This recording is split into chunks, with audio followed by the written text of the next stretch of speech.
Hi everyone. Good evening. So, how are you all doing, guys? So let's start. Let's not wait much. So, guys, today is the second class and third module. So, we are starting with Dr. Ronak today. He will be talking on the very fantastic topic, that is medical affairs versus other divisions. So today you are going to learn about not only medical affairs but what are the relevant fields and how you can differentiate between others. Okay. So before we start, let me introduce a bit. So Dr. Ronak is a graduate, postgraduate, PharmD postbaccalaureate and BPharm from Manipal Academy of Higher Education, Manipal University in 2013. And he started his professional journey by working with established companies like Novartis, Bayer, Merrill, and multiple other companies. And right now he's working in Lupin and more than 10 years of experience in medical affairs and in public health practices. So currently, Dr. Ronak is working as manager of medical devices at Lupin Limited, as I told you, in Mumbai, and supporting the respiratory therapy medical strategy. So with that, I'll not take much time and hand over this to Dr. Ronak. So over to you, Dr. Ronak, for the class. Thank you, Dr. Ajit, for kind introduction, and thank you, Climate Curio, for giving me this opportunity to interact with the participants throughout the India. So, uh, good evening, all, and I will share my screen now. And whenever I'm not audible or visible or going fast, please feel free to uh, notify me. Is my screen visible? Yes, it is visible Yeah, by. yeah. So once again, good evening all. And before we move ahead, a little bit of your participation. So you can go to either uh, www.menti.com and type a code. I have put some uh, 2 or 3 questions, or you can scan this QR code and you can just respond to the question. Yes, So guys, that's yeah. that's best idea to connect. So if you can do it, and I will share my screen also, and let's see who is. So guys, I hope you understood. Let me share my screen again. So guys, go to www.menti.com and the code will be asked. And there are 3 questions are there, and you can type this code, or you can scan this QR code and you can uh, give the answers. Okay, someone in chat. Okay, fine. Thanks, Dr. Ajit, for facilitating this process. And the website is www.manti. I have mentioned. Okay, okay, fine. Yeah, thanks. Okay, so I'm going to the screen. Let's see what kind of colleagues we have today, because everyone is great contributor. So we are just a facilitator, I would often say, and it's opportunity to learn from everyone. So, um, okay, so we have about um, you can see the screen, right? Yeah, definitely we Yeah, can. we have about 4 interns, 3 working in academics, 3 pursuing higher educations, uh, Guys, two answer already, everyone. yeah, working. So we'll wait for some time. Let's wait for a couple of minutes so we understand our uh, uh, people in this group today. But good varied crowd, varied participants. Okay, so predominantly, let's say some non-medical affairs role our colleagues are today. So thanks and welcome to this module. The second question is visible to you or not yet? Can you confirm? Okay, yeah. So the second question, we are in your educational background. Yes, guys, everyone, please.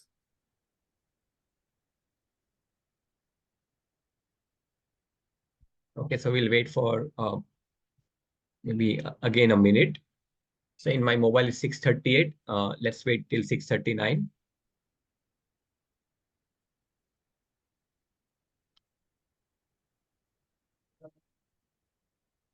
So again, a good varied qualifications we have, and we welcome you all.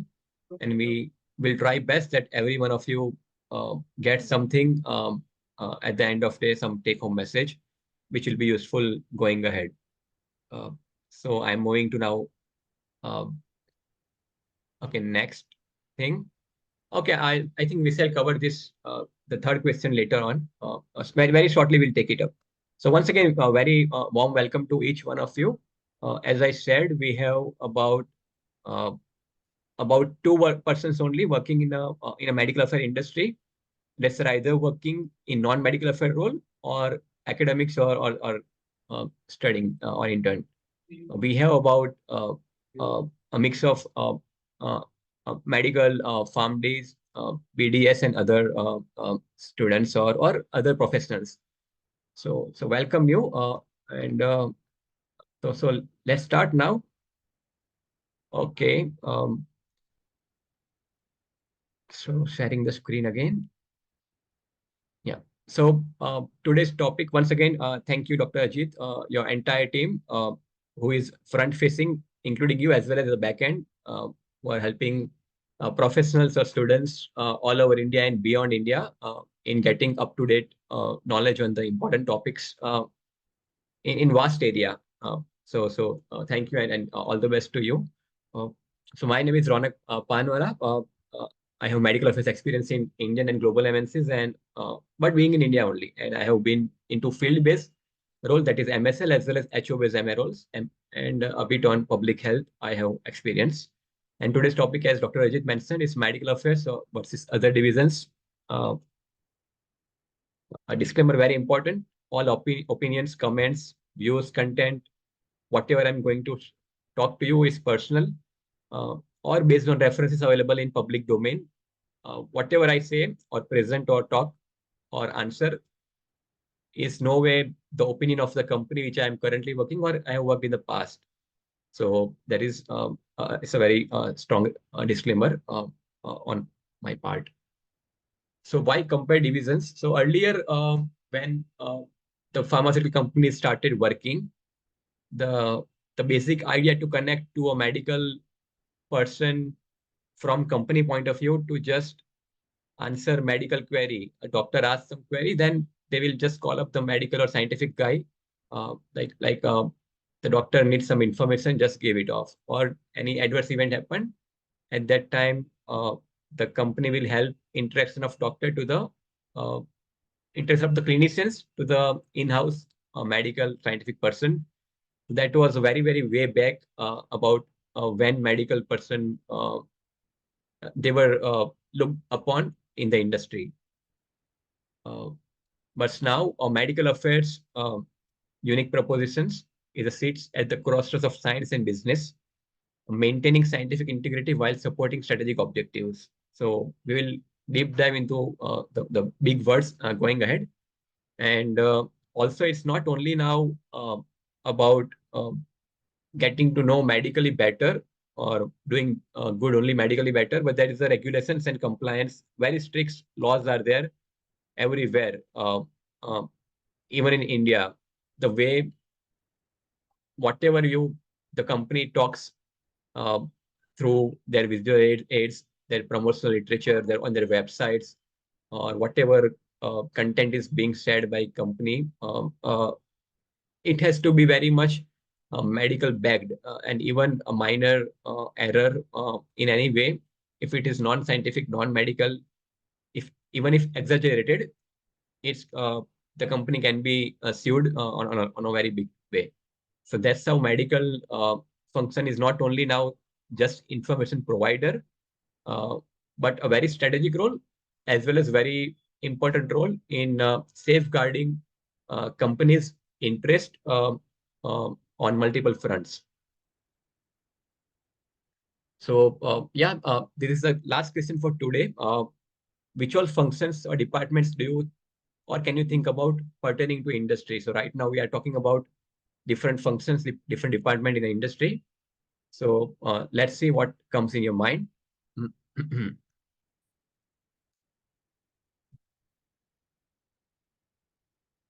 So I hope the question is understood well. So today we are going to discuss the different functions and how medical affairs work along with it. So anyone can start, or let me know if it's not working also. Dr. Ajit, you can, if you are there, you can just try and putting a word, so I'll come to know whether it's working or not.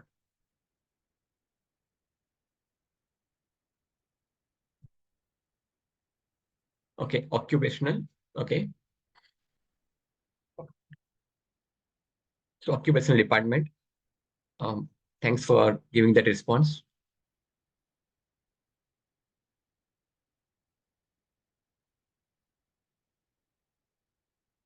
Scientific. Okay. Pharmacovigilance. Nice. Medical affairs, medical writing. Right.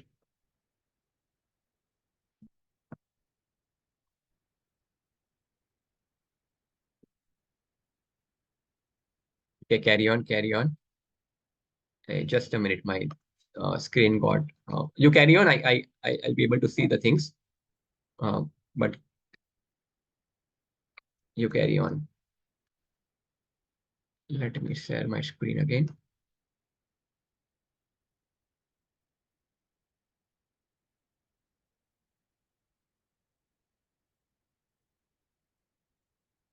Okay, fine. So we have about a good number of responses: evidence-based research, scientific exchange, medical liaison, medical communication, manufacturing, important research, important occupational medical marketing, regulatory, very nice. HEOR, amazing training. So yeah, thanks. I think some are there, but mostly which are uh, more focused on, I think, revolving around medical affairs functions. So, so yeah, thank you very much uh, for your responses, and we move to um, the the slides. So before going ahead, the limited department which I am going to just enlist, I have enlisted few departments, and few would be missing. It's an endless thing. But let's learn from example. So I work in our industry, and there is a proposal of launching a product. Say product is there in the global market and not in India, or in India it is there with some other company, and the company you are working with decides to launch a product. Uh, so so the one of the question is that what is approval status in India, or if it's not in approved in India, how can approval be obtained? So here the major uh, roles and responsibility would be of regulatory team and medical affairs. And all departments which I'm going to discuss are quite closely work in day-to-day fashion. But here initially medical affairs and regulatory work are very strong in hand in hand. Now, what is the indication, evidence, eligible patient pool, value for patients? Here is the core medical affairs function. Why we need to launch? Is there a need gap? What is there already in the market? What is the efficacy, safety of that product? What is the shelf life? What is the uh, even the if suppose there is a product in the market, but it is 8-weekly regimen, and if you're going to come up with 12-weekly regimen, so that kind of idea you can differentiate from the products, and that's where medical affairs is going to play a key important role.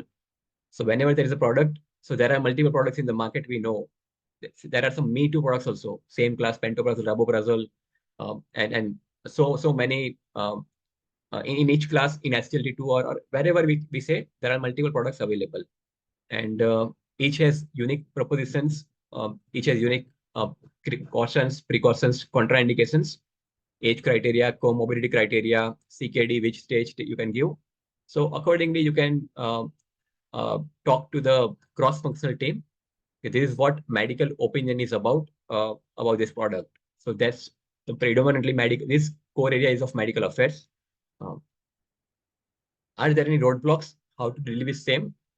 So again, regulatory affairs will come into picture. R&D will come into pictures sometime if there is no uh, uh, formulation which are going to plan, but it's not available. So what kind of data will be backed up? So that strategy will be discussed, how we can roadblock if it's with other company and it is patented.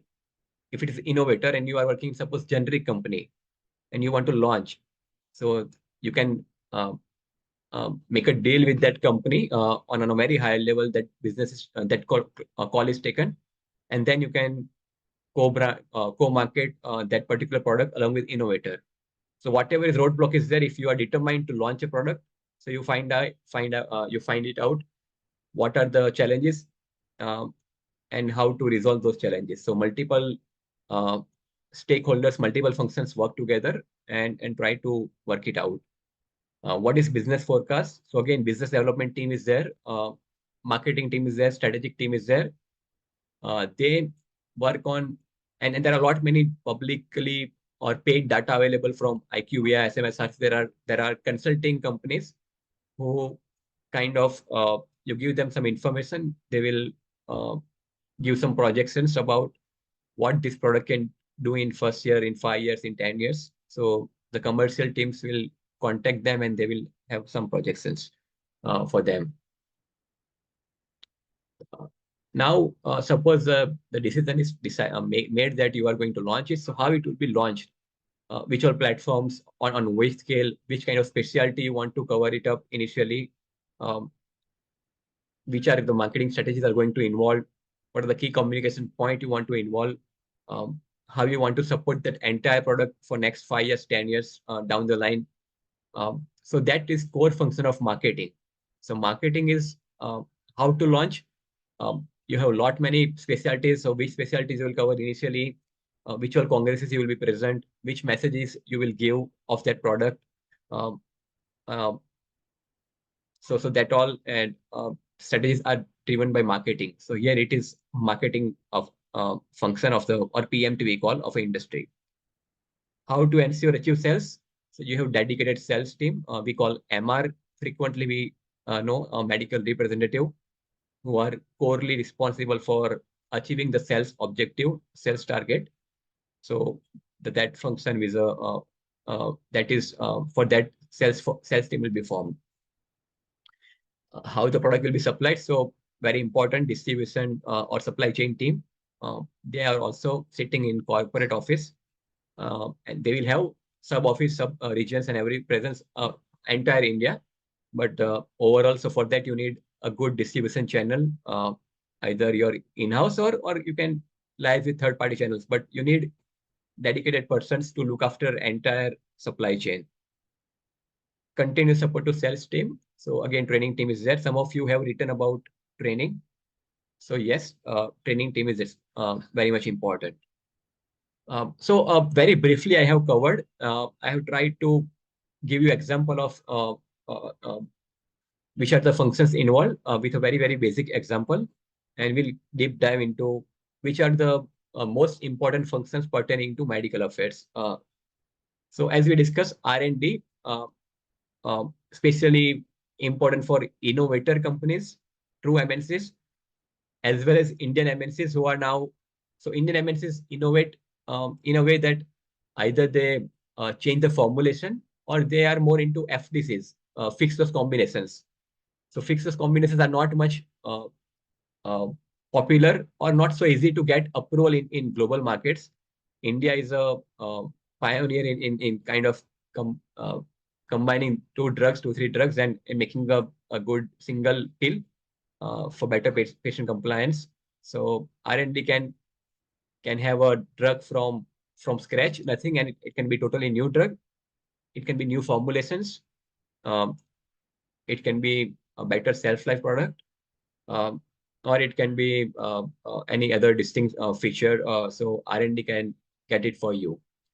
Regulatory PV department. So PV, both are separate. I have just written in a way. Regulatory will ensure what all documents you will require to launch up to get approval from the CDSC or DCGI in terms of Indian scenario.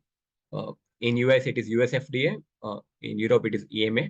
So that's what regulatory will guide you how to the pathway to get approval for that particular product. If it's generic, it's there in Indian market since long. You don't need much of the hustle in the market. You can easily launch. But if it's a relatively new product, then there are various things to be done, and then you can do it. Pharmacovigilance, very important. All companies need to have this pharmacovigilance department, and they are responsible for collecting, identifying, managing adverse events, and there is some PSUR has to be done for uh, for each product. It's a medical affairs. That's what this talk is right now being discussed. So what medical affairs do, and throughout all modules, it will be discussed. Marketing, we talked about. Sales, we talked about. BD, in out licensing. Suppose you have a drug and you want to, and some other company is interested to market it. So then you out license it with mutual understanding about commercial and all other requirements. Strategy team is also there on multiple fronts. Now, digital strategy could be there. Uh, how you want to make felt your presence digitally through in patient's mindset. So in patient's mindset, when I talk about, it's not about product. It would be about disease area. You say Pfizer or some other company, if they are into vaccines, they will talk a lot about awareness of vaccines, awareness of communicable diseases, why vaccines are important. And so whenever the patient uh, awareness material is being talked about by doctor or from the company itself, there is no branding of any product. It can be just said that issued in public interest by XYZ company. So that strategy you can, because you have a particular expertise in that area, and you want to make awareness in the disease. So that strategy. Overall organizational level, how a company wants to increase its availability on multiple platforms, say Tata 1mg, uh, uh, Amazon, or say PharmEasy. That also comes on a larger level, and these names could be different. So strategy team in X company, the name could be different. In Y company, name could be different. So they think on multiple fronts, how to increase patient awareness in my area of interest, how to increase availability of my products everywhere, on at pharmacies, at a wholesale, and at a doctor driven clinics, at online platforms. So all those kind of work are coming in strategy part. Patient support program teams are coming up in huge way to help patients get their knowledge about disease regularly, um, to involve them into regular testing, regular appointments with the doctor. And this is not managed directly by pharmaceutical company. Usually company will have a tie-up with third party, because no company can directly interact with the patient. So this is done with a very valid and very uh, structured agreement with the third party companies who interact with the patients on their queries, on their uh, uh, adherence, on the some value addition services which they can provide to for overall better patient care. Public health. Now, as we know that Jan Aushadhi is coming up, there are government supplies going on. So how to make sure that the drugs are going to reach uh, uh, in all parts, all types of institutions, army, railways, navies, kind of. So they also purchase drugs quite big time. And also rural, how you reach. So and government, any kind of government institution. So their role is on. So there is a public health team who predominantly works on those front. They work with policymakers also. HR, human resource department, is in all the companies, not only in pharma, but these of I'm just listing out few of the departments which are quite relevant. So they are responsible for hiring people. They're responsible for maintaining wellness of the um, people. They are responsible for people development, and so and so. Accounts, finance, corporate communications. So you see company announcement. Um, so it has there is a separate department for that to make any communication out from the company. So there's corporate communication. Some communications are for internal team also, but predominantly whatever being is going out of company on a larger scale, it is governed by corporate communications. Suppose a deal has been made, or suppose a quarter financial results are yet to be are to be announced. So it has been prepared and then governed and reviewed everything, and then it is posted. CSR, corporate social responsibility. So all companies are bound to do some kind of trust-like work in society, in helping out some school, in helping out some cleaning work in village or something kind of that, or and that is nowhere related to the brands they are working on. But as part of mandate, companies are asked to dedicate some part of their revenue to CSR activities, corporate social responsibilities. Manufacturing, you mentioned, will not go deep dive into that thing because we are talking about medical affairs. So manufacturing, we hardly deal with manufacturing team. R&D quite a lot. Medical affairs will interact. PV regulatory somewhat interaction. Regulatory, of course, for new drug approval, quite a lot interactions.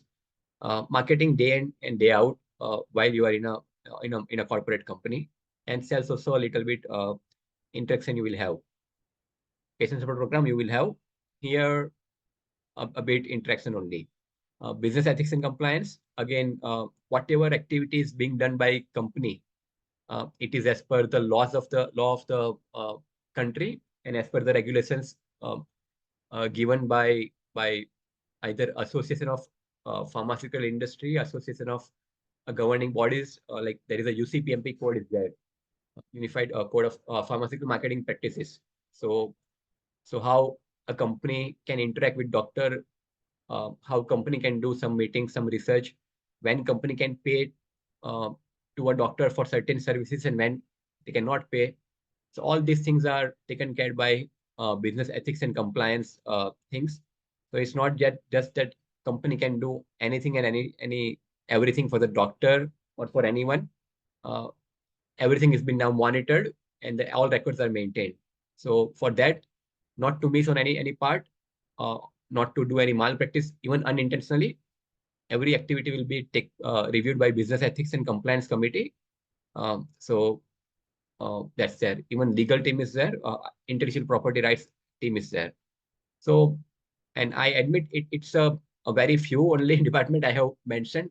It may seem a very long list, but these are the routine departments in industry, especially from point of view corporate office, when you are working in a pharmaceutical industry. Now, key divisions for medical affairs point of view. So roughly we divide into R&D, medical affairs, commercial. What do medical affairs do? Provide scientific expertise, generates evidence, engages healthcare stakeholders. So stakeholders means, of course, key opinion leaders, investigators. That commercial, develop marketing strategies, and drives product adoption through marketing and sales. The commercial team will ensure that the product is accepted by KOLs, it is available, and the sales are taking place as per their projections, as per their expectations. R&D discovers and develops new therapies through scientific innovation and clinical trials. So medical affairs gives a lot of input and to and fro happens a lot. So any kind of clinical activity, especially pre-approval. So before phase 4, definitely they are predominantly involved preclinical activity, phase 1, phase 2, phase 3. R&D will be working on all those points, and the medical will give them key inputs on trial design, on patient inclusion exclusion criteria, because R&D are usually not front-facing department. So they do not know exactly what is the current status of guidelines, current status of products in the market, current expectations from the doctors from any product or new product, expectations from the patient's point of view, what they want from a product, a new drug. So medical affairs helps a lot in terms of designing. So, and then it is finalized, and then they work on those aspects. So these are the key divisions. Frequently, where medical affairs works, and once product is in market, the medical affairs works very, very strongly day in and day out with commercial, especially marketing team. So once again, what is medical affairs? Is a scientific conscience of life science organizations, ensuring that all activities remain rooted in evidence and focused on improving patient outcomes. So maintenance, maintain scientific credibility and integrity. So whatever communication we give on claim we give, say the drug is better by X percentage compared to Y drug, or drug has 90% efficacy rate or cure rate in terms of antibiotics, or it prolongs disease-free survival, or it reduces mortality. Whatever claim are being made by a company on in terms of product, it goes through deep vetting and deep review by medical. Again, a trial data is complex. So there are, in terms of doctors, there are researchers, there are investigators. 1% less than 1% are there. Majority of doctors are practicing doctors. They don't know much of the stats. So if you tell them clinical trial data as it is, it's meaningless for them. So you try to simplify the data, and so that's what the communicates complex data to diverse stakeholders. For a sales team, it will be very, very layman language. They'll be training them. For KOLs, there will be certain standards of statistics, high-end medical terminology used in the things, in the communications. Facilitates healthcare professional educations.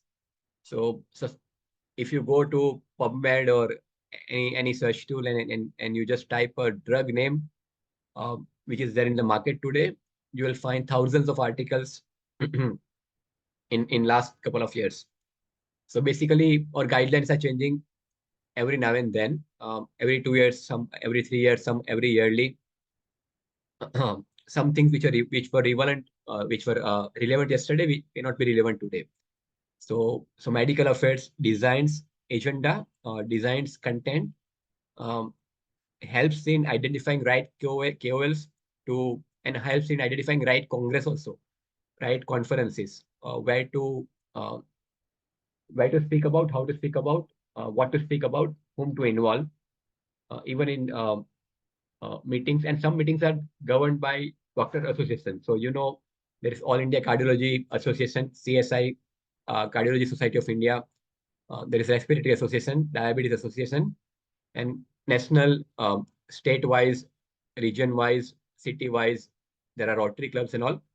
So interaction with this kind of, especially very high impact education program, medical affairs is quite closely involved in A to Z of these programs. Again, suppose RCT data, randomized clinical trial data, phase C data had limited presentation of some patients. Suppose you are studying a drug, you got approval for COPD patients, and now you want to, and there were certain patients which were excluded or not very much represented. Say there are very severe airflow obstruction is also there in COPD patients. There are patients with severe airflow obstruction. There are patients with moderate airflow obstruction. Now, suppose in the trial, only moderate and severe were involved, and now doctor asked the question to company, I want to give in patients with very severe airflow obstruction. What evidence do you have? So at the time of phase 3, we have excluded those patients, so we don't have the data. Now to answer that question, so we can go down to the doctors if they have some kind of data available. So we can get some ethics committee approval and see at the data which is retrospectively available with some institution. And if it's not available, then medical affairs can suggest a prospective PMS real world evidence with broad criteria, no strict criteria, and any patients who have basically um, that kind of disease and getting this drug can be followed prospectively, and you see different kind of efficacy data to different kind of patient subgroup. So that's what medical affairs does, real world evidence generation. That's what we do. I covered it. R&D is a clinical research, clinical trial design and execution, regulatory submissions, and patent development. Medical affairs, whatever has been developed, scientific and communications, data context visualization, SCP education, value demonstration. What it is at the end for the patients in current scenario. You have XYZ products available. You have XYZ guideline. Now my product, as per this guideline, is coming to a 1A recommendation by say ESC guidelines for hypertension. So it makes a lot of sense that your product is featuring in this way. My product is going to delay progression to stage 5 renal failure by 8 months. So that kind of data value demonstration comes from medical angle. So R&D focuses on creating new interventions, new products, new formulations, new route of administrations maybe. Medical affairs will concentrate on communicating their value and appropriate use to the healthcare stakeholders. Coming to commercial teams, so marketing strategy they will design. Once marketing strategy and sales targets are met, so the cycles, revenues are being generated, and more innovation takes place. More profits to the company and more growth for the company. Market access, that is predominantly through different route, different institutions. So patients going to, as I mentioned, sometimes government institution cannot easily buy medicines from open market, or the government is there for facilitating their process. So how to make sure your products are available in multiple channels, the market access. Promotional messaging. So here we talk about to doctors about scientific value, medical value, and then the same kind of communications is promotion angle is given. So that is promotional messaging. Medical affairs, corely non-promotional education, scientific accuracy, clinical practice support. That's what we do. So mandate of medical affairs. I think I heard a couple of questions in last module, like what is the difference between medical and marketing, or medical and other functions. So we have to be unbiased, very important. Wherever you are trying to get into medical affairs, be unbiased. That's going to be very much valued. Evidence-based, you talk about trial, you talk about guidelines, you talk about consensus papers, you talk about up-to-date kind of things. You talk about NEJM, these kind of things. If you make, you are going to be very much valued. So integrity is in medical affairs hand only. Once it is given a go-ahead by medical affairs, the company believes that it is true to the core. Practice transformation. So those, like, what we have a few leaders also in medical affairs. I had privilege of working with them currently in the past. So they often tell that while you are not directly treating patients, but the education program you do, the communication point you create for the sales team to talk to doctor, the kind of meetings you do, the kind of trials you will be doing. Basically, suppose the doctor is not informed so far on that product or that kind of guidelines. Now you educate them through multiple way or through one way. Just a person going and talking to doctor based on evidence. You're doing a large scale meeting. Either you are giving them education or you are taking the help of key opinion leaders from India, from that state, or from abroad. And you are educating large group of people. You are generating some evidence, and that evidence is now quoted in guidelines. So being in industry also, you can have a large scale impact on multiple patients because you'll be changing the practice of multiple doctors. So that's what the advantage of medical affairs in industry. You directly may not treat patient, but many doctors will treat the patient um, as per the information which you will be providing them to them. So it's a very important responsibility and very good responsibility as well. Stakeholder engagement. So build trusted relationship with the key opinion leaders, patient groups, and healthcare system. Now, insight collection is also very important. So gathering and synthesizing external perspectives to inform internal strategy and product development. So many kind of real world evidence generation kind of things will keep idea will keep coming from sales team, from marketing team, or in fact you can suggest when you have a very good hold with some KOLs, even though you are in office. I'm talking about field based. I'm talking about HOS medical affairs, and also MSL medical scientific liaison are usually the first one. So all companies do not have MSL, but MSLs wherever they are there, they're the first one to understand what's the next requirement from the KOL point of view, from the patient point of view, from practitioner point of view. So they will tell that we need to address this matter. Either we need to do it or we need to search the literature, uh, even our entire clinical study report of drug development. And if the answer is there, let's give them answer. Suppose what kind of adverse event happened in that population, how much it was prevalent. If there's a fear of doctor, you can give that answer to the doctor, and uh, they'll be happy. And also, certain patient population is not being catered by doctor due to XYZ reason. So MSL would be first one to, because they interact with the doctors quite frequently on non-promotional and unbiased way, and they understand what doctor is telling. Like your drug is approved in this area, that's fine, I'm using it, but I'm also finding the drugs important in this kind of patients.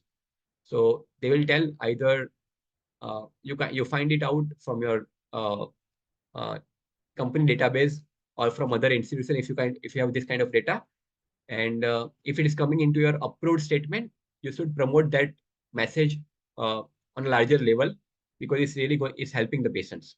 This kind of insights collection is come to medical, and the more active the medical is, the more actively a medical affair, either field based or HO based, talks to practicing clinicians. Um, they have a very good insight from the market, not only from efficacy, from in terms of safety point of view. Sometimes there could be signal also that sometimes doctor may talk to you, and then suppose the signal becomes true. It is a uh, if it becomes that it is a not only one place problem, there are a few more doctors have experienced this kind of problem, and you analyze it, and then you can have a label update also of caution that this in this subgroup of patients, this kind of action, reaction may occur more. So you are uh, enriching your product's value in the market, as well as you'll be safeguarding product safety uh, quite early. If you're not connecting with the KOLs, if you're not connected with the clinicians, yeah, so you will not be able to contribute much. So this is very important. Just to re-emphasize on the medical affairs as internal bridge uh, between commercial, R&D, and medical affairs. What is the role in product lifecycle for medical affairs? So pre-approval, clinical development inputs. Suppose R&D has prepared some protocol that it is my study design, but they always share with the medical affairs, what do you think? So as I mentioned, if certain age group of patients are excluded, but you can think about whether it's going to be important for not or not, whether duration of trial is important or not. Suppose you are going to in respiratory, if you study primary endpoint at exacerbation, COPD or asthma exacerbation, so you need at least 1 year duration trial. So that kind of input you can give. Otherwise, it's not going to be accepted in the clinician mind. Suppose competitor arm is a competitor arm of two decades back, but now you have to tell that current standard of care is a dual therapy, And if you want to prove your drug better, so you have to compare your drug with dual therapy, like that. So, and what should be primary endpoints, secondary endpoints, or what should be any patient risk score to be involved. So that is very much part of medical affairs, which they suggest to R&D team, or even now medical affairs team are doing phase 3 trial also in certain companies. So that's what the importance of medical affairs team can be there. Key opinion leader engagement. So two things on a broad scale. Either you involve them in your trial, or either you take their inputs in preparing the awareness of that product or that disease in the uh, uh, in the market. So key opinion leader, because whatever they will do in the once your product is available in the market, it is being followed by other general doctors. So you uh, get a hold of these doctors quite early, get their input also in clinical development, get their input in the right messaging, uh, inform the benefits of your product quite early then, and once they are convinced, the adoption of products becomes quite faster. Publication planning, multiple ways. You talk about suppose uh, you have a therapy and you are planning in heart failure, and suppose you have something in a good coming up in patients with ejection fraction less than 30. Now, so you make a one publication on what is the prevalence of these patients with ejection fraction less than 30 in India. What are the kind of products available, and what is the unmet need? There could be some products available, some may be on label, some may be off label. You make a review article and also tell that despite of the available things, we have gap A, gap 2, gap 3, gap 4. And then another publication on your product, you can plan this was a study, this was the inclusion, and what my product is done.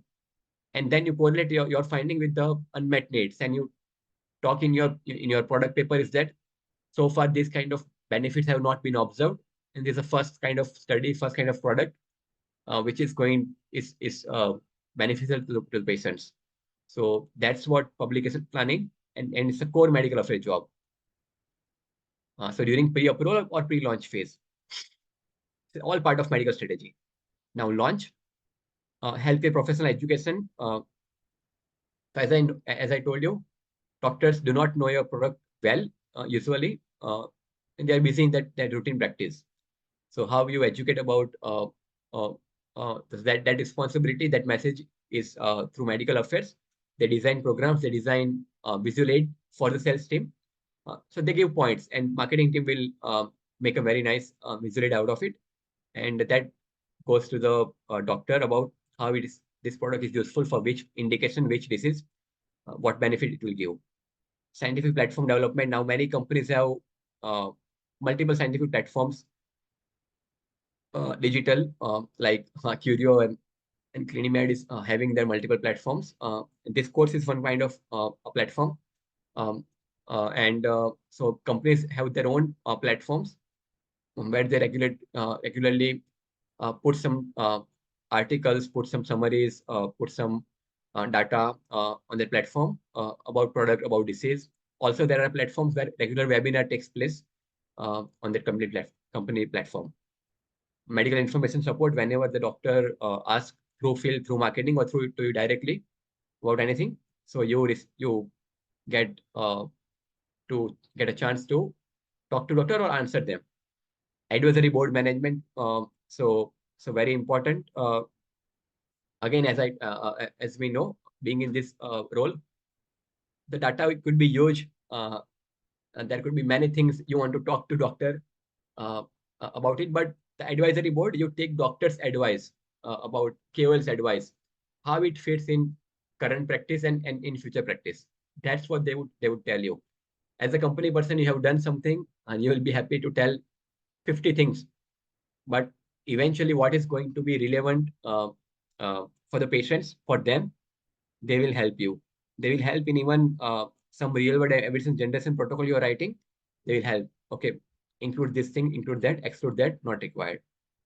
And review and support of promotional activities. So whatever going to the doctor from sales marketing point of view, you have to review and all these things. So I think all things will be covered in the detail in separate module.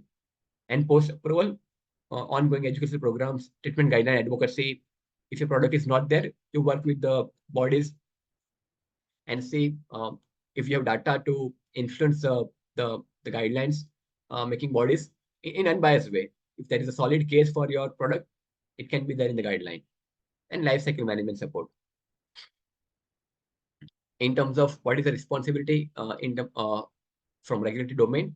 So medical affairs plays a crucial role in ensuring that all company activities comply with increasingly complex regulatory framework, particularly regarding the separation of promotional and non-promotional activities. It is very, very important for innovator companies and also true MNCs companies. And nowadays, Indian MNC companies are also very much aligned on this part. Suppose the doctor has asked for a meeting with medical affairs, it has to be non-promotional discussion only. You don't involve two things. When medical affairs meets doctor, don't talk about increasing the brand proposition, talk about understanding science, understanding easiness of the patient value, and all those kind of discussions you can have. So very important, promotional and non-promotional activities.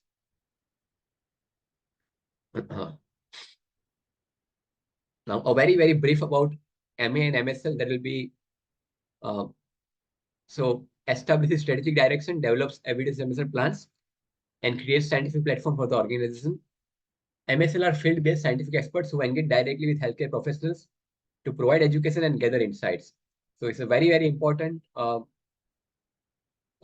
the ways, both the medical advisor, I would say, not medical affairs, medical advisors, medical scientific liaison, and MSL typically operate within the medical affairs organizations, executing the strategic vision through direct stakeholder engagement.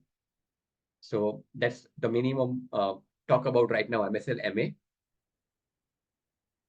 About how we can, how MA contributes in data generation. So they design and implement studies that capture how interventions perform in everyday practice beyond the control environment of the clinical trials. It can be patient registries, retrospective database analysis, PROs, pragmatic clinical trials, and what medical affairs do as an external engagement.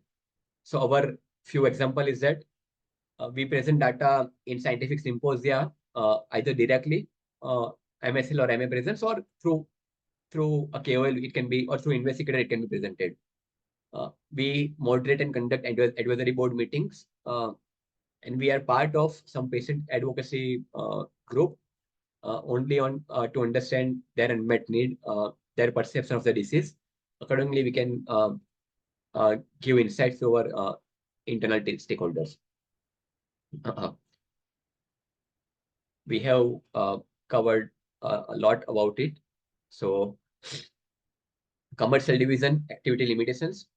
So commercial division core activities are developing marketing strategies and campaigns, setting and achieving sales targets, creating promotional materials, managing market access and pricing, conducting market research.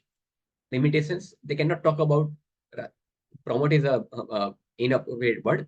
They cannot even talk about off-label use. So anything which is off-label means that it is outside your prescribing information, outside your approved label. It is off-label. So medical affairs function only can talk about it as MSL or medical advisor. They must adhere to approved messaging. So it's very clear instruction given to them. Whatever is there, given go ahead by medical affairs MA team, you talk about that only. Requires medical affairs review of claims. They cannot directly talk about any new thing proactively or reactively. It has to go by this pathway. Cannot independently engage in scientific dialogue. So they cannot do advisory board meeting. They cannot generate evidence on their own outside of medical affairs. So medical affairs is very much important in those activities. R&D. So core activities discovering novel compounds and mechanisms, designing and conducting clinical trials, analyzing safety, efficacy, preparing submissions, managing intellectual property. Limitations, they have limited direct engagement with practicing clinicians. So they don't know actually the current scenario. They have their own expertise, but they have limitations also. Focus on pre-approval rather than post-marketing. So medical affairs have predominant role in during the time near to launch, during launch, and post-launch. R&D major activity, major work area, major time goes into pre-approval, pre-launch phases. R&D is less involved in real-world implementation. They have given a product. Now it's up to medical affairs marketing, how it's going to be taken in the real world. They don't achieve, and they're not responsible for medical education programs. So lot many CMEs happen, lot many conferences happen. So they are not involved at all. It's a core medical affairs job. And they have separate from commercial considerations. So once you are in medical affairs, you don't promote it, but you have idea of what your marketing team wants at the end of 1 year, at the end of 3 years, at the end of 5 years, how to position your products vis-a-vis the competitors or everything. So R&D have no role in that usually, but medical affairs have that foresight, that cross-functional collaboration, and accordingly they help and develop the strategy to achieve those objectives by different departments. So key deliverables of medical affairs is medical education, IWE studies, publications, advisory boards, scientific platforms. Audience would be healthcare professional, researchers, patient advocacy groups. So it is, I'm talking about external audience, but internally, whole and soul, you'll be working with marketing, training, a bit of R&D and other divisions as well. And research and development, their key activities: develop clinical trial protocol, execute the protocol, prepare regulatory dossier in collaboration with regulatory team, apply for patent if applicable, investigation medication studies. Their audience is regulatory authorities, ethics committees, clinical investigators. Commercial team, they have to answer about sales plans, marketing materials, pricing, market research, training of sales team. And their primary audience is prescribers. So we know that 80-90%, as a medical affairs, you're not supposed to talk directly to all doctors. You'll be talking to less than 1% of the doctors, either through virtually or in field.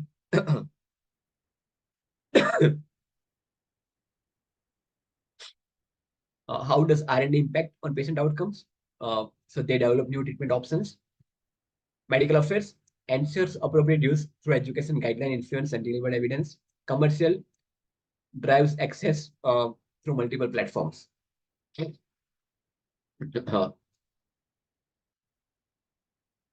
So product launch collaboration, how they collaborate. So R&D contributions, completes pivotal clinical trials demonstrating safety and efficacy in control setting. They will secure regulatory approval with specific indications. Medical affairs contribution, develops scientific platform, scientific strategy, medical strategy, translating those data to clinical relevance, will engage key opinion leader to support guideline updates and to influence to other doctors also. So basically, if I talk about Bollywood, whatever Amitabh Bachchan says is respected. Suppose, so I cannot take any one doctor name, but suppose a national president of any specialty tells anything, usually it is being followed. Suppose HOD tells something, other team members are bound to follow or take up because of respect and because of his expertise. So that's what medical affairs work with KOLs, and then it is taken up on a larger scale. So this has been covered about who works in where.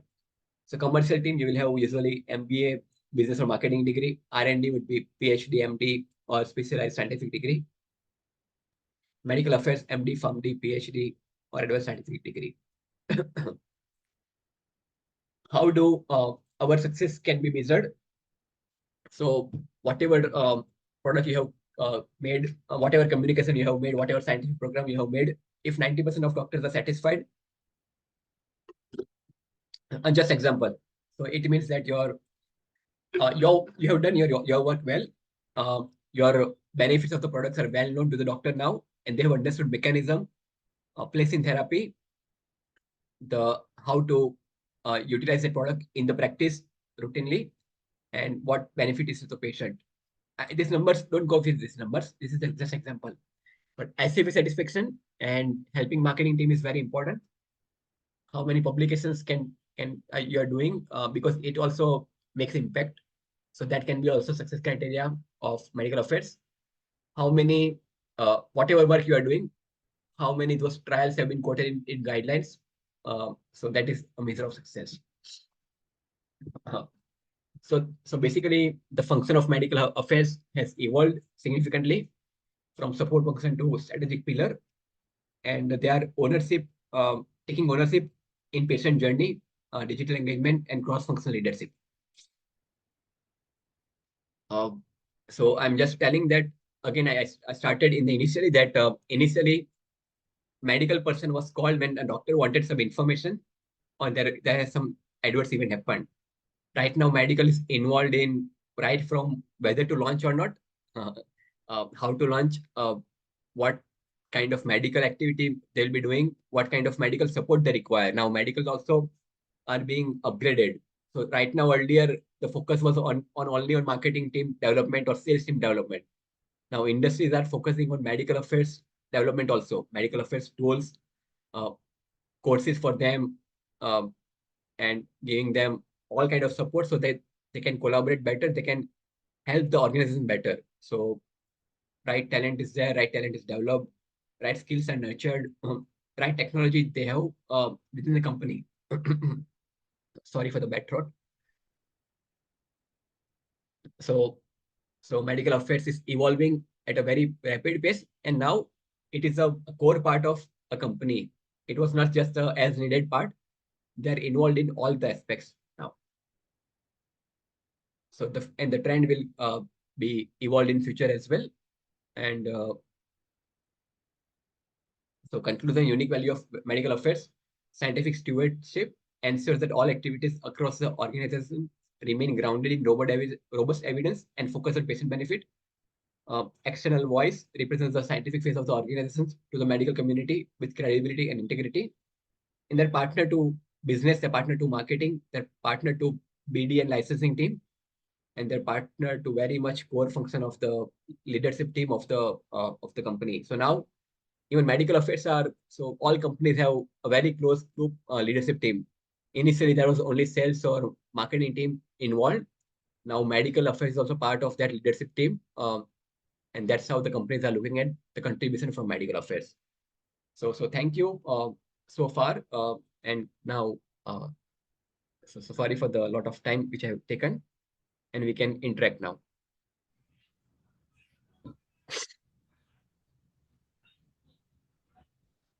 So over to you. Any questions?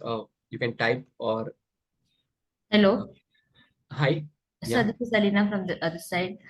Sir, I wanted to ask, are there any guidelines or certain any regulatory perspective that we have to follow, like medical affairs has to go through? Because regulatory has lots of guidelines that they follow, but do we also have, like medical affairs do have certain guidelines apart from UCMP? No, so UCPMP is a whole and core part of this functioning. Apart from that, so medical affairs, as we somewhere I mentioned that, so that guideline may not be there in all companies. If you work in global MNCs, they have their own code of conduct for medical affairs. Especially, it revolves around non-promotional, unbiased code of conduct that is very much there for those industries. In some of the routine industry, their code of conduct separate is not there. But the where you work, from regulatory point of view, there is no code of conduct for separate for medical affairs, or in India it's uniform UCPMP. But companies that have own code of conduct, and globally there can be some guidelines for medical interactions from their government or from regulatory body point of view also. Here we don't have. No. Okay. One more question, as you have explained, as you have mentioned in the PPT.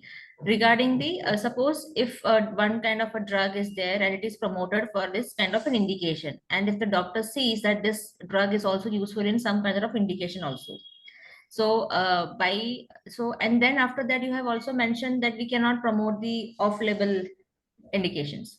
So Yeah. how do you justify that? Can we mention the, okay, yes, we have also found that this drug is also better in this indication, or for example, a lactobacillus rhamnosus, it is better used in the diarrhea. But some Right. of the pediatricians says for infants, it is used for in the colic pain also. Okay. Yeah, so wanted to know, okay, how you, according to you, how you take this thing, whether to promote or not. Um, okay.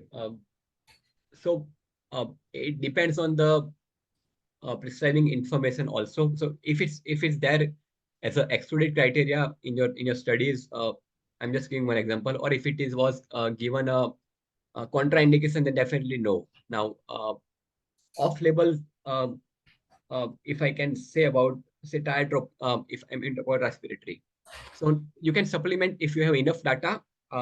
So now on the basis of RWE evidence also, I think in 2024 only there were more than 25 approvals in US FDA, which were made of RWE evidence.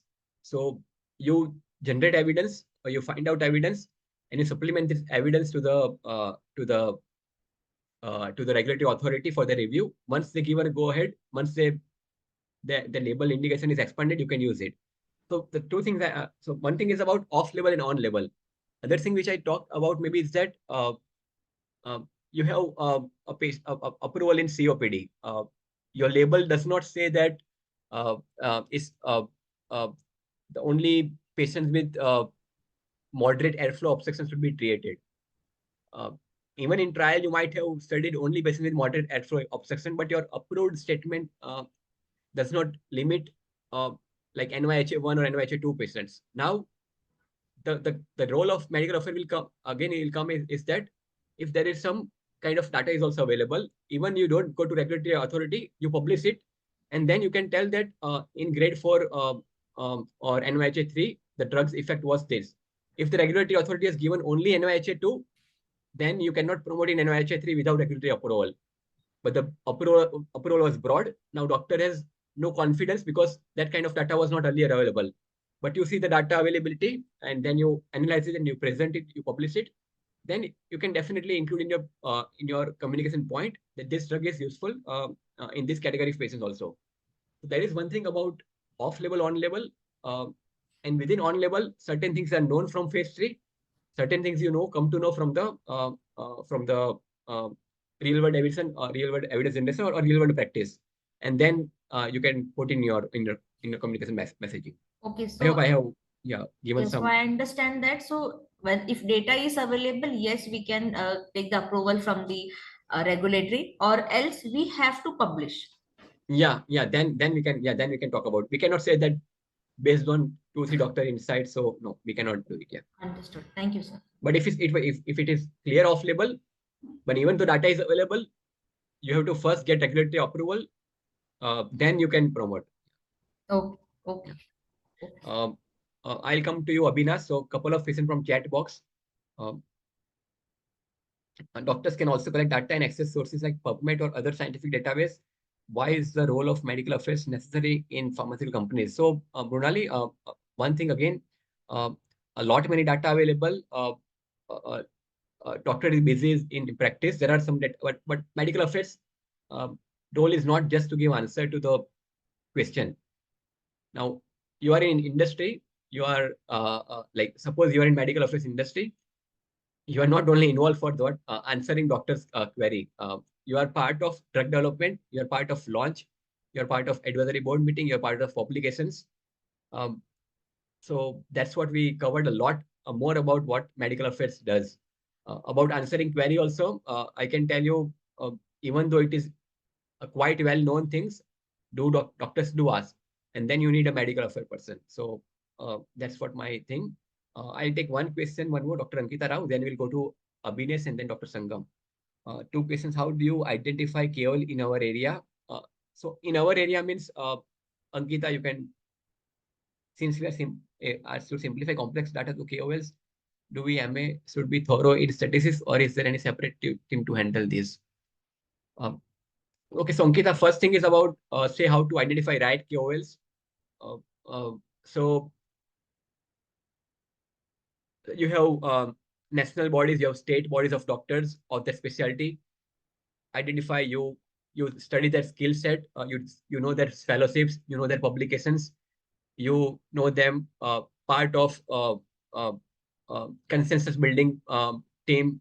Uh, uh, so their position, their affiliations, they're part of CMC, Vellore, JIPMER, PGI, AIMS. They're obviously KOLs. They are head of Apollo or multiple. So whatever names I'm taking is my whatever I can recollect. There is no again the disclaimer which I explained, it applies.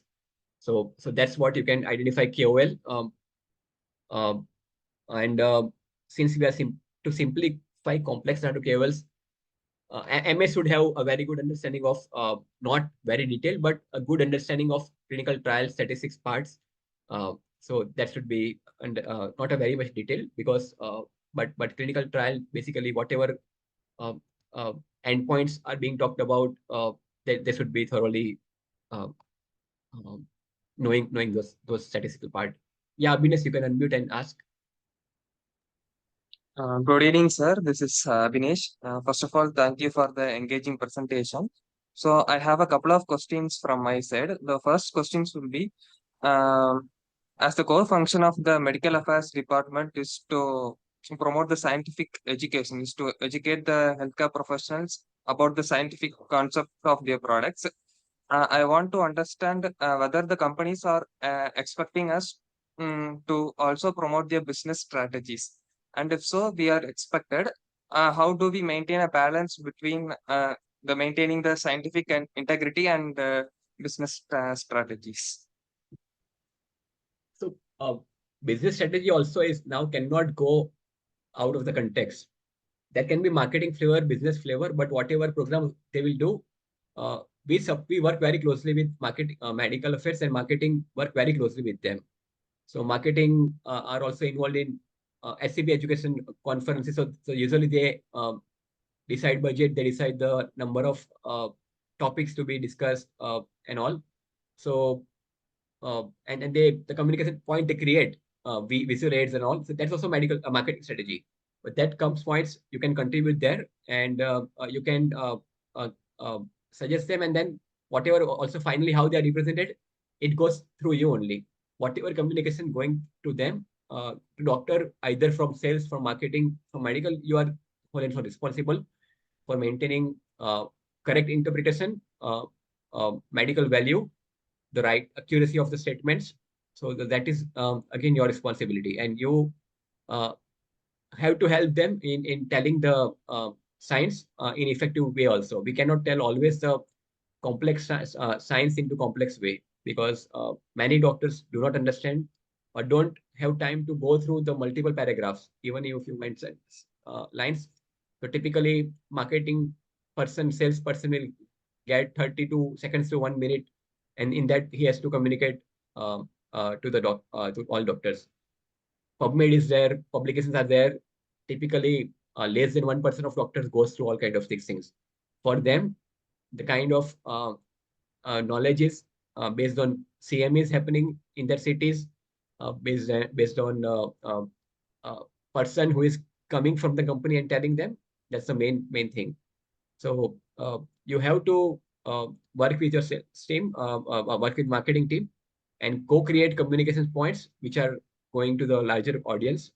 And you are there to balance it out both ways, medically as well as marketing flavor is there. You can evaluate either they're not exaggerating anything, or they are falsely claiming anything, and also you have all the rights to constructively discuss with your team and approve or disapprove, or suggest the modifications.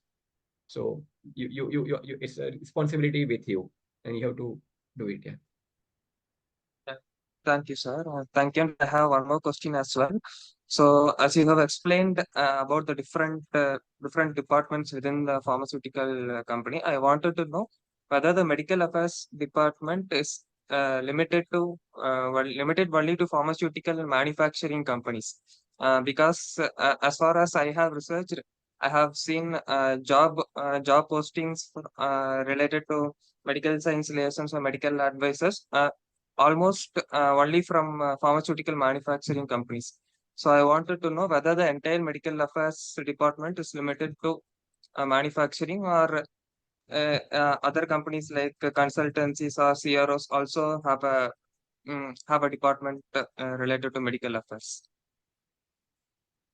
So clinical research organization, you can be very much part of there. You can be investigator team, you can be protocol writing team, protocol development team. So CRO, definitely medical affair professional is very much accepted.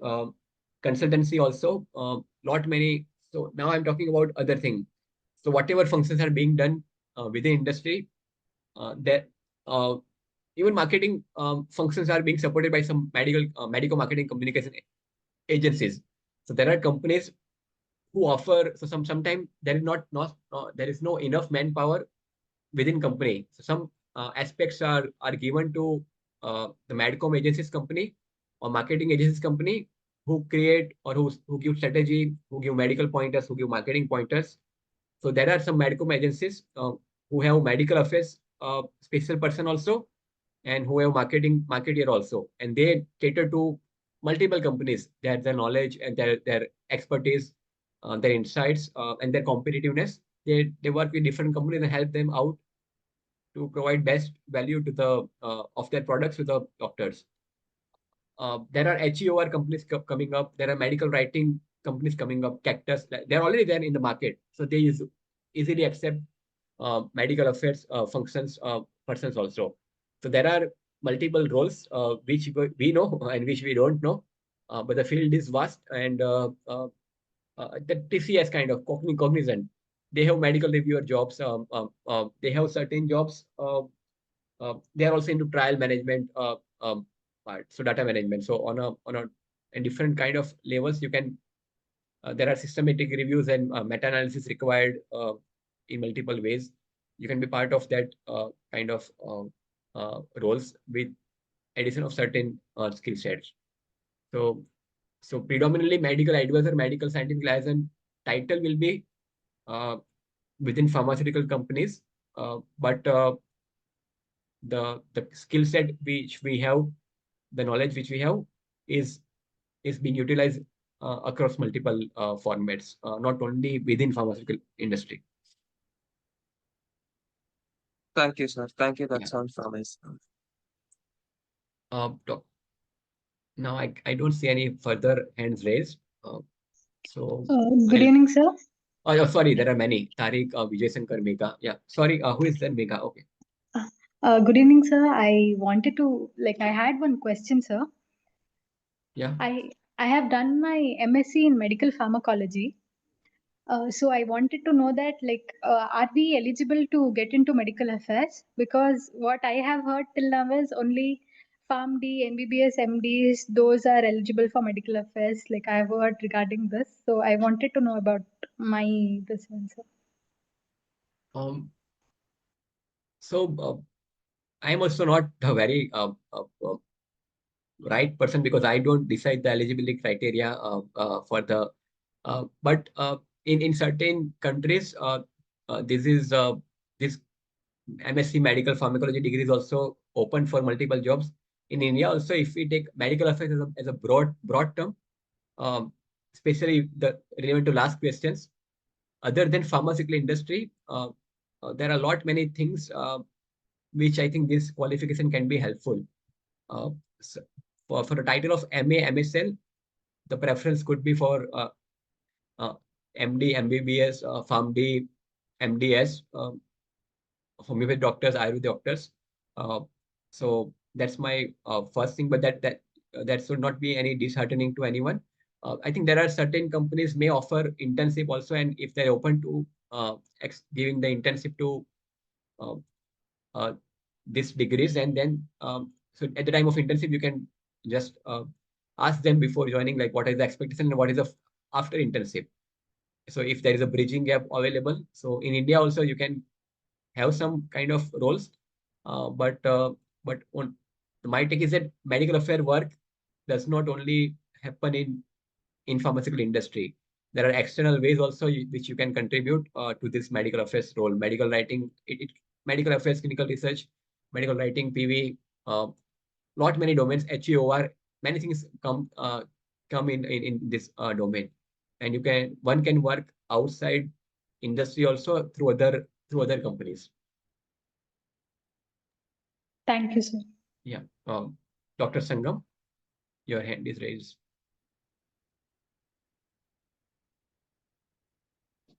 Good evening. I'm Dr. Sangam. Sir, am I audible? Yes, you are audible, quite audible. Yes.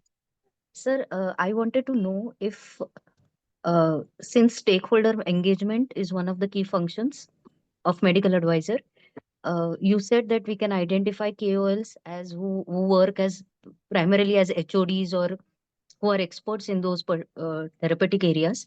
Right. But are they open to discussing, considering that we are as medical advisors representing some pharmaceutical company and coming out of, coming with some commercial interest?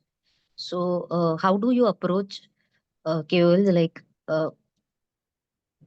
that is my question. Yeah. So majority of doctors are very happy to interact with medical affairs, and you tell them like, so first of all, if they are not aware of this function, you let them know. So they understand your qualification, their purpose of the meeting. Even many times, we have seen that, especially in true MNCs, when medical affairs function interacts, the sales or marketing person just will facilitate their interaction, and they are making that proper interaction. They are not present there. So he understands. Doctor also understands that he has some other purpose, and nothing wrong. Like doctors also help to like, even though you are from medical affairs from company, and they know that eventually whatever insights will be said, but it will be for the better purpose, better messages, better new studies, better advisory board engagement, better publication planning, better guideline updates. So they are happy to contribute once you have a trust built up. So one of the key, I think, thing I have not touched upon is that relationship building or trust building between medical affairs and KOLs is quite important. And through regular interactions, so maybe initially only he will not open up. You have 3-4 interactions about, and then he or she trusts you. I have had multiple brilliant examples in my career, and 1 or 2 times I have got a very bad experience as well. Like once we were immature, and we talked about something, and then doctor or maybe doctor took it other way, that okay, the very much point you talked about, how will doctor perceive. Suppose it was approved thing you're talking about, that the company has asked you something to talk about, but then perceive once that why are you talking this message, or why are you talking about drug Y or company Y? So yeah, the trust building, relationship building, and your objectives should be very much clear both ways. Like maybe your intention is something different, but the doctor perceives something different. They have clarified. So, but usually in my experience, 90-95% KOLs are receptive to meet medical team persons and exchange the ideas. Okay. And so one more question. Apart from basic qualifications like MD, MPharm, DPharm, what other technical skills would you suggest that we also try to acquire if we want to become a medical advisor? Communication skills, handles on this kind of courses, some additional clinical research kind of certifications. If you want to get into more into evidence generation or HEO kind of studies, so those you can do it. Even soft skills you can do, medical writing courses you can do, and you can, while you are in the last year or whatever your work, thesis project you're working on, make some publications or presentations out of it. That is going to be useful. Yeah, don't keep it just in the book. Many of us have done that mistake. Don't keep your work with you. It is going to be very much valued, and have some output out of it. Even this, it may seem simple, but make use of it. Yeah, Tariq. Yes, sir. Thank you Yeah. so much. Welcome. Tariq, we move to Yeah, Tariq and then Vijay Shankar. yeah. Doctor, I just wanted to check, like you were speaking about the role in product life cycle, where you have mentioned three steps like pre-approval, launch, and post-approval. Right. So that the pre-approval will come after the phase 4 trial, or it's like in No, between? pre-approval is that before phase 3 completion, before drug Okay. approval. The drug approval comes after phase 3. You have Yeah. your phase 3 report ready. You go to regulatory authority and you receive approval. So that's the pre-approval is phase 3, phase 2, phase 1 preclinical. Yeah. So So after that, we can launch the product in the market, right? yes. Then after launching a product, like there will be a post approval is required. Like, so in that time, if there is any real world evidence was showing any kind of adverse effect, any kind of side effect and indication, so what we need to do on that time? So if it's genuine, if there is a signal from one or two places, it's fine. But if it's a significant more than what you are mentioning in your current preserving information, so you have to discuss internally. You have multiple stakeholders internal available. You have your medical heads, you have your PV head, you have your regulatory head, and then you decide like whether it needs to be updated in our PI and inform to the regulatory authority as well. Then you have to do it. This kind of things happen. So periodic updates happen in terms of indications, in terms of contraindications or precautions, or so black box warning usually come up after during, mostly it comes after 10 years of product in market or 5 years of product in market. So it's our responsibility to holistically look at it and do not ignore it, and also not to jump at anything of one event has occurred and directly jumping on it without doing cross-functional evaluation of that kind of report. Yeah, Vijay Shankar and then Dr. Right. Dimpy and then we. Thank you, doctor. Thank you. You're most welcome. Yes, a very good evening, sir. Thanks for this wonderful session. I'm a senior medical science liaison at North India, in a very reputed company as Silar Luxottica. So, sir, I want to know that what is the process to publish the clinical trial outcomes in a very authentic publication? Vijay, I'm missing your few words. What is the process? What is the process to publish the clinical trials outcome in a very authentic publication? So clinical trial, so every journal have their own requirement, whether you are having some new kind of data or your patient pool is huge, your endpoint is different, your patient population is different. Suppose it was never studied in India, and accordingly you can screen journals, you can contact publication houses, and they will also guide you that for this kind of work, this publication, this journal is quite important or relevant, and you see timeline also. So everything you have to see impact factor. You can see what the journal has impact factor and their past records. Suppose you have idea what you have done, you see their acceptance on those kind of studies, whether they're accepting or not, then it will give you an idea. So the resources are available. You have some idea. There are some publication houses. You can take a feel out of them that where I can put my trial data. You can tell them that I want to put it in a higher impact journal, but you can have a reality check that what actually can your work can timely feature in the journal. So that's my short answer. Dr. Dimpy? Thank you, sir. Hello. Yeah, hi. Thank you for a wonderful session. I had two questions, sir. First is there is an HEOR division nowadays in pharma companies. So I had a question regarding pricing. So who are directly involved in deciding the pricing of the new drug? We as a medical affairs or HEOR too? So HEOR is not only about pricing. Actually, they tell what value a patient is getting of that product or that intervention. So HEOR also is not directly involved in pricing. It is usually on market insights, on business teams, and also it has to be under regulation. So there are some India also they have some pricing strategy. So that's where pricing is decided. HEOR does not come into much early picture of pricing. In global MNCs, it could be there because if they have done those kind of HUR study at the time of launch only, like they have done some projections, so they will have some idea about what could be the price, appropriate price, which could be accepted by the insurance or payers. So there, the major goal is to get the product included in the payers or insurers formulary and government formulary. In Indian kind of thing, the primary objective is to get product accepted by the private patients, and it's out of pocket expenses. So that's way HUR is what value you are getting out of your product vis-a-vis other products. So cost minimization analysis, cost effectiveness ratio and all. So all this factor will come into picture in that way. So I think we can end today's. I'm done. So we can.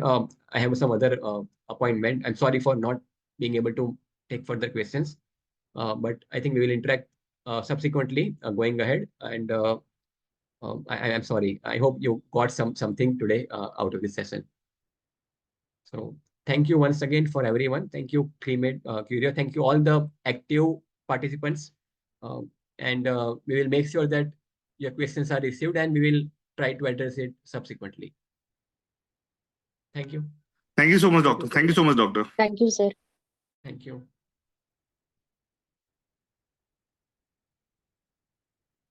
Pre-Med, anyone is there to, or we can end it?